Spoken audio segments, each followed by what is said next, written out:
you might have noticed a question up on the screen there, and 3 images. What do these things have in common? Well, actually, I could just take a couple of ideas. Did anyone have a thought about what those 3 things have in common? I'll get a microphone. Here we are. Any thoughts, any ideas? Brilliant. Kevin. All right, I said this as a joke. On? Hang on. Yeah, should be on. Yeah. I said this as a joke, but Okay. I know I'm going to get a weird look for this. You can technically eat all of them. Wow, okay. We can always rely on you for something a little bit kind of left field. Thank you. Any other ideas about what they have in common? He said you could eat all of them. Oh. Right, okay, that leave you thinking about that. Oh, okay, over here, Lucy. Right, I'm not sure what story that is in the top right, but I'm assuming it's something to do with some sort of resurrection or someone coming back from the dead. So I'm going with new life, because you've got eggs from the chickens, you've got the communion, and whatever the top story is, which I'm guessing about. Yeah, so new life, that's a pretty good stab, I think, yeah. I thought togetherness, because the chickens are all getting on together, it looks like. Communion, you're sort of all together as a whole body, and then it looks like they're all sort of like connecting, young and old, and I don't know. Okay, so new life and together, being together. Fantastic. Any other ideas? Anyone want to toss another idea in? Okay, well, in which case, I'm now going to tell you a story, because I'm not going to answer this straight away. By the end of the service, you'll know the answer, okay? And actually, the things that have already been said, with maybe one exception, may have something to contribute. Right, so a story about our chickens. If you could go to the next slide, and again, there. Now, there might be a sound track for this. Have a listen.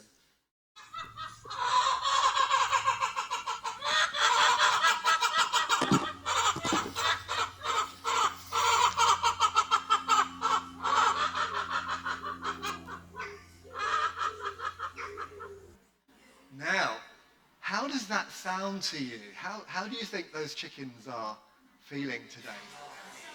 Not happy. No, that's not a happy cluck, is it? No, absolutely.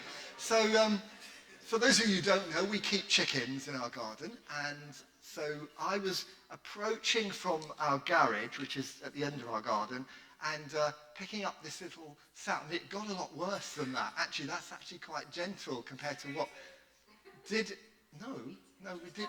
Oh, no, we didn't. We don't eat our chickens. We have our chickens to lay eggs, okay? And that seems very good of them to provide us with eggs. To eat them would seem ungrateful, you know. But so, anyway, so we have these chickens. Now, the 2 that you can see at that end of the coop are fairly elderly ladies. They're maybe 3 to 4 years old, and chickens don't live a long time. But you're right that they are really not very happy. Something has happened in the coop to cause a certain unrest and discontentment. So let me see if you perhaps go to the next slide. Oh, we can go past that one. Now, what has happened is that 2 new chickens have been introduced to the coop. Okay, oh yes, and knowing sounds there. And that's one of them. You'll see the other one in a moment. But the young chickens, they're very, very young. Their combs still developing, not laying eggs at that point. You see that I've taken the precaution, with advice from the person who supplied the new chickens, to actually create a gate that can close between the 2 coops. Because the advice is, if you're introducing new chickens to old, they don't get on straight away. And this is an understatement. So the thing to do is, for maybe a week, it was suggested, we did a little less than that, just keep a barrier so they can see each other, sense each other, smell each other a little bit, but no interaction, because you might imagine what happens. I'm going to tell you, actually. So if you'd like to just click on to the next one. So the day came, this is me crawled in, I'd got right into the coop, right down. There's a very narrow gate to get through, but I'm obviously very slender. And So these are the two new chickens, and I'm about to open the gate. And it won't close again. Once it's open, it needs to stay open. And yeah, I wonder what do you think happened? Sorry? It all kicked off. It most definitely did. It most definitely did. So the established chickens are really not happy with these newcomers. And almost immediately, well, I'll show you the next slide to give you a sense of what happened. Oh, that's meant to get a little bit of sympathetic sounds around the room. So this is one of the new ones. Several days on, it really is quite difficult to watch because the older chickens will just literally go for them and will jump on them, pin them down, and peck their heads. I know, it ought to have a 15 rating. You really don't want to. So I haven't got any more video footage of that happening. There was plenty of opportunity to take some, but I decided to spare you that. It just is awful to watch. And so there are a number of days where the lives of these new chickens, it's awful. It's the picture says it all.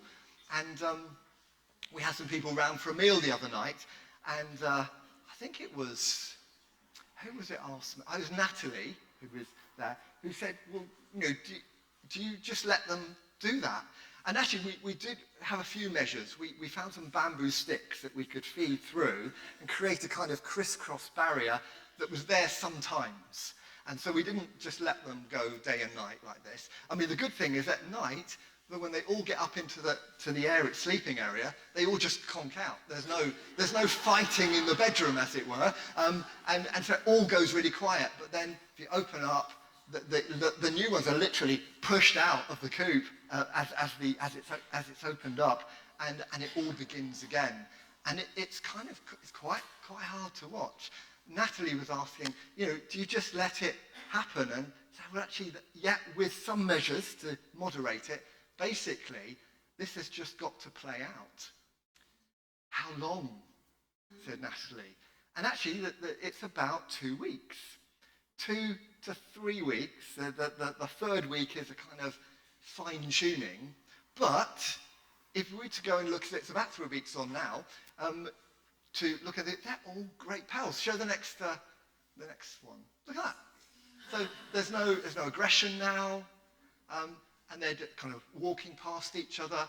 The other day I put half an apple in with a little grub in it, a bug, because we were juicing apples, and every now and again you cut an apple and there's a little kind of bug in there. So kind of hold it up to the chicken thing, and they artfully whip that out. And so I did this, and all 4 of the chickens were going for it, and it looked like they had been friends forever. So this is the happy ending of this little bit of story, is that I was literally praying at one point, so praying for peace in the coop. And but peace doesn't come overnight, does it? And things need to play out. But happily, all is well in the coop. So that's the first story. There are 3 today, and we'll work out together what they all have in common. So I think we're going to sing again now. Yes, let's sing again now. You're on to that second story. I was meant to introduce a craft activity that some of you might like to do as the service carries on. We've been doing some colouring and stuff. We had a multicoloured coat. There's a multicoloured coat for remembering Joseph's lovely coat, which held promise for him. And the butterfly, I think from last week, or maybe it was the week before, thinking there about the way beauty often involves struggle, that actually our emerging as those transformed people in God's kingdom often involves a struggle. But today we've got another craft activity which involves these lovely dove shapes, and we thought it might be fun. You could colour them in. And there is a clue in the dove to the link between the stories. But you could colour them in. Sarah's done a nice job over here, look. She's put the word shalom, which means peace. and done a little bit of colouring. She's also stuck some feathers on. How cool is that? And it just happens that on every table there are bowls of feathers. And there's some Pritt stick. And it all works very well because those were done yesterday and the feathers are still there. You might like, as the morning carries on, to get creative. You could do a bit of colouring of those things from last week or the week before, but also maybe stick some feathers and decorate your dove. And do you know what? You can do this from now right to the end of the service. I was talking to somebody last week. It was an adult who got involved in the colouring because he really loves colouring. But he said he stopped when I was talking because he wanted to listen to me. I said, that's fine. Just carry on colouring, because some people find it easier to listen and when they're doing something creative as well. So what I'm doing here is giving you permission to just carry on crafting and colouring throughout the service. Absolutely fine. And is it interesting, actually, that it isn't just the children who find helpful to be able to do something creative in worship? And so please, if you're itching to get the colouring pencils going or stick a few feathers on them, please go for it. Right. Okay. Now, how long did I say it took the chickens to sort themselves out? 3 weeks. Okay. And after 2 weeks, it's looking pretty good. That's quite quick, isn't it? I was thinking that human conflicts often take a bit longer, don't they? They really do. Human conflicts, when families, kind of relationships break down, or in communities, or in nations, then we're talking often months, years, decades. The story of Joseph, of course, is a story of conflict. There is conflict there in the family and tension. We know right at the beginning, Joseph had this lovely coat which really spoke of God's promise, but also that he was the favourite son. And this didn't go down very well with the brothers, who were so angry about it that they threw him in a pit, had ideas to actually take his life, ultimately sold him into slavery. And that's where we left Joseph last week. Now, we did put our heads together and tell the story of Joseph, and that was captured here. But just to remind you, after the pit, Joseph was sold to a bunch of Ishmaelites. They were kind of traders, traveling traders, and they sold Joseph in Egypt as a slave, a servant, to someone called Potiphar, who was quite an important citizen in Egypt and had servants. And now, what's really interesting is that Joseph thrived wherever he went. Wherever he went, the blessing of God, which maybe is represented by the coat, just followed him wherever he was. So Potiphar saw that Joseph knew what he was about, was a great manager, so he put him in charge of everything. It actually says in the story that Potiphar only thought about what he ate and drank. That's all he had to think about. His life had been completely handed over to Joseph. Isn't that amazing? And Joseph thrived until his wife took a liking to him and he was accused, falsely accused, and then found himself in a dungeon in the king's jail. And interesting, you know, because it happened again. Joseph was noticed by the jailer, and he put Joseph in charge of all the prisoners. So it just kept happening. Wherever Joseph went, clearly he suffered, but he just kept kind of rising. And the gifts that he had and the good things he carried were always there. Now, this is going to be a slightly strange thing, but I want to say that it's true of us, you know, those of us who are sons and daughters of God, brothers and sisters of Christ. We carry something wherever we are, whatever situation we're in. You bear the light of Christ. Do you believe that? Is that true? You may not always feel it, though, but it's true. When I had a minister friend who used to say that when a Christian walks down the high street, the demons are shaking and shuddering because of the potential of this child of God just being present in this situation. It's a lovely thought, isn't it? Wherever you are, the light will shine. The gifts that God has given you will come. Now, here's a really lovely example of that. You all know Margaret Baldwin, or some of you, most of you know Margaret Baldwin, who has recently gone into Clarendon Lodge for that to be her home, and has made the decision that this is where she wants to stay, and is very at peace with that. But I was just chatting to Chris and Joe the other night, and hearing that Margaret was feeling very settled in this place, and every evening she gets up and puts on her house coat. Do you know what a house coat is? Yeah. Puts on a house coat and goes to every door and says good night to everybody. Isn't that amazing? There were some other things as well, but that was the thing that really stood out to me. And that's Margaret, a child of God, carrying the light of Christ and just bearing those good gifts wherever she is. That's true of Margaret. It's true of you. Whatever your situation, wherever you live, work, like Joseph, those gifts of God will come. And so be confident in that. Be confident because of what Christ has put in you. So then, the rest of the story, very quickly, you may recall that two of the prisoners that Joseph was in charge of, a baker and a butler, cupbearer and a baker, they had dreams. Now, Joseph was good with dreams, and Joseph interpreted those dreams to them, which led to a happy outcome for one, the cupbearer, but a not happy outcome for the baker.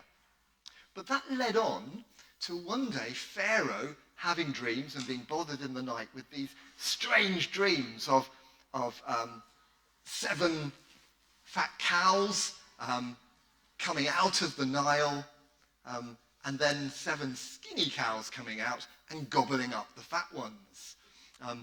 The ears of corn, the abundant corn, and then the weak and horrible corn that gobbled up. And Pharaoh couldn't get this out of his head. Every night he was dreaming the same dream. And so the cupbearer remembered Joseph, and he was summoned to interpret Pharaoh's dream. He explained that there will be 7 years of plenty and 7 years of famine. And I love this bit. Joseph says, what you need to do, Your Majesty, is find somebody really wise, discerning, a good planner, and put him in charge of everything. And it's kind of, I just love that. It's very kind of leading, isn't it? But Pharaoh looks around and says, well, who's wiser than this man? So Joseph goes from being in prison to being number 2, really, in Egypt, where he takes on the job of managing the kind of agriculture of the land. And so we come back to Canaan, where Joseph's brothers are. Right at the beginning of the story, they had done unspeakable evil towards their brother. And the famine starts to hit. This is so after the years of plenty, I think a couple of years into the famine, the brothers are, and their father, Jacob, are feeling the wants, the hunger. And now there's a bit of a kind of a story that's quite involved here, but the brothers end up going to Egypt and standing before their brother, who actually plays a few tricks on them. It's kind of hard to understand what Joseph's playing at in some ways, but he gives them a bit of a runaround, and actually where we meet them today, in the scene that we're going to hear in a moment as Robert comes to read to us, is that Joseph has kind of framed his younger brother. They don't know it's Joseph. This is Pharaoh's number 2.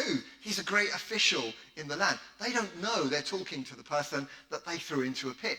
But Joseph has framed his little brother by hiding his silver cup in a sack of corn, and he's saying that you can all go home and Benjamin will have to stay. And it's at this point that something really quite beautiful happens. But we'll hear about that in the story, shall we? So Robert, would you like to come and read to us the passage for today? After that very long introduction.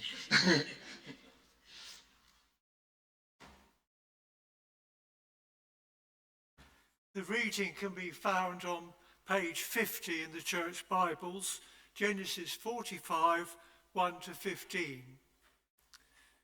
Then Joseph could no longer control himself before all his attendants, and he cried out, "Have everyone leave my presence." So there was no one with Joseph when he made himself known to his brothers. And he wept so loudly that the Egyptians heard him, and Pharaoh's household heard all about it. Joseph said to his brothers, "I am Joseph. Is my father still living?" But his brothers were not able to answer him because they were terrified at his presence. Then Joseph said to his brothers, "Come close to me." When they had done so, he said, "I am your brother Joseph, the one you sold into Egypt. And now do not be distressed and do not be angry with yourselves for selling me here, because it was to save lives that God sent me ahead of you. For 2 years now there has been a famine in the land, and for the next 5 years there will be no ploughing and reaping. But God sent me ahead of you to preserve for you a remnant on earth and to save your lives by a great deliverance. So then, it was not you who sent me here, but God. He made me father to Pharaoh, lord of his entire household, and ruler of all Egypt. Now hurry back to my father and say to him, 'This is what your son Joseph says. God has made me lord of all Egypt. Come down to me, don't delay. You shall live in the region of Goshen and be near me, you, your children and grandchildren, your flocks and herds, and all you have. I will provide for you there, because 5 years of famine are still to come. Otherwise you and your household and all who belong to you will become destitute. You can see for yourselves, and so can my brother Benjamin, that it is really I who am speaking to you. Tell my father about all the honor accorded to me in Egypt, and about everything you have seen, and bring my father down here quickly." Then he threw his arms around his brother Benjamin and wept. And Benjamin embraced him, weeping, and he kissed all his brothers and wept over them. Afterward, his brothers talked with him.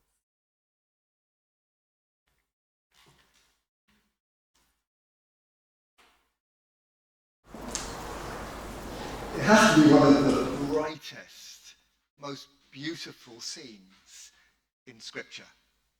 And we know there's some quite dark places as we read the story of the narrative of the Bible, but this is staggeringly beautiful, isn't it? Something happens here that took more than 3 weeks to come about. Years and years. But here, Joseph, having been treated so badly by his brothers, acts so graciously, forgives his brothers all that was past. And it's beautiful.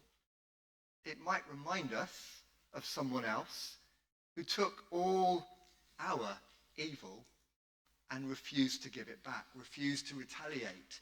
Joseph doesn't retaliate. He doesn't use his power to take vengeance, but rather to show mercy. And it is magnificent and it is godlike.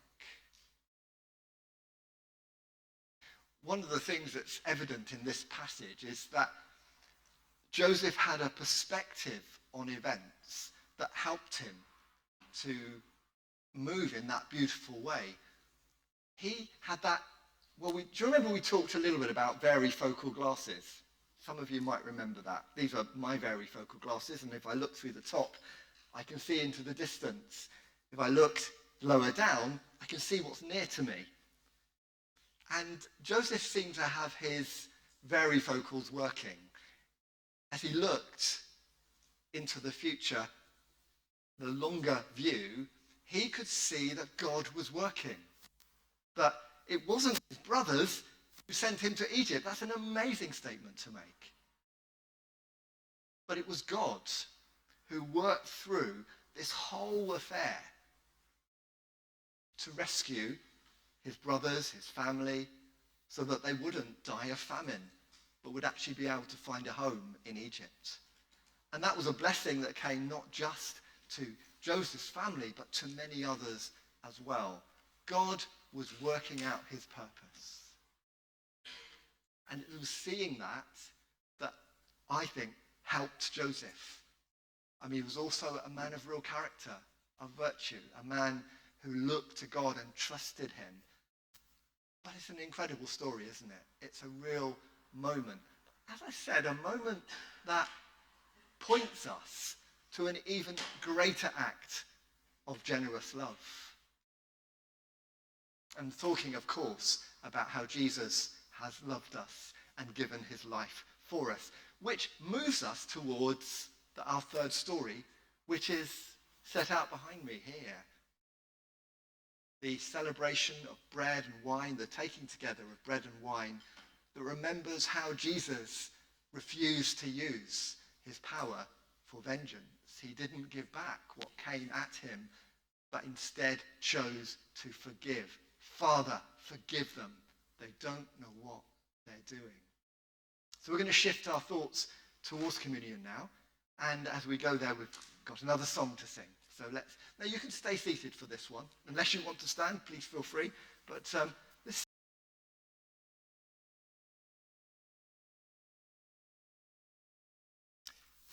So we do this simply today. We remember how Jesus was with his disciples. At a table, he was having a meal. They were having a meal together. And it wasn't long before Jesus would be arrested and taken to his death. And he does something extraordinary and that would never be forgotten. Indeed, every Sunday and at other times, followers of Jesus gather today to break bread, to drink wine together. He took the bread from the table and he blessed it and he broke it and he said, "This is my body broken for you. Do this to remember me." And he took a cup of wine and he said, "This cup is the new covenant in my blood. Do this to remember me whenever you drink it." He spoke of what was ahead for him and of God's provision for us. The broken body of Christ, his blood spilt, so that we might know God's full forgiveness and grace, that embrace of Father, Son, and Holy Spirit. So without any more words from me, because I've said enough, I think, we're going to simply take bread and wine together now. This is a provision for anyone who has come to follow Jesus, to say yes to Jesus. And that might be early days for you, or it might be you've travelled long. But for any of you, whatever your background or denomination, whatever your age, if you've made that decision to follow Jesus and to walk with him, then please take bread and drink wine. Equally, if you don't feel you're in that place yet, if you're not at a point where you want to receive this, then please just be with us and know God's blessing on you today.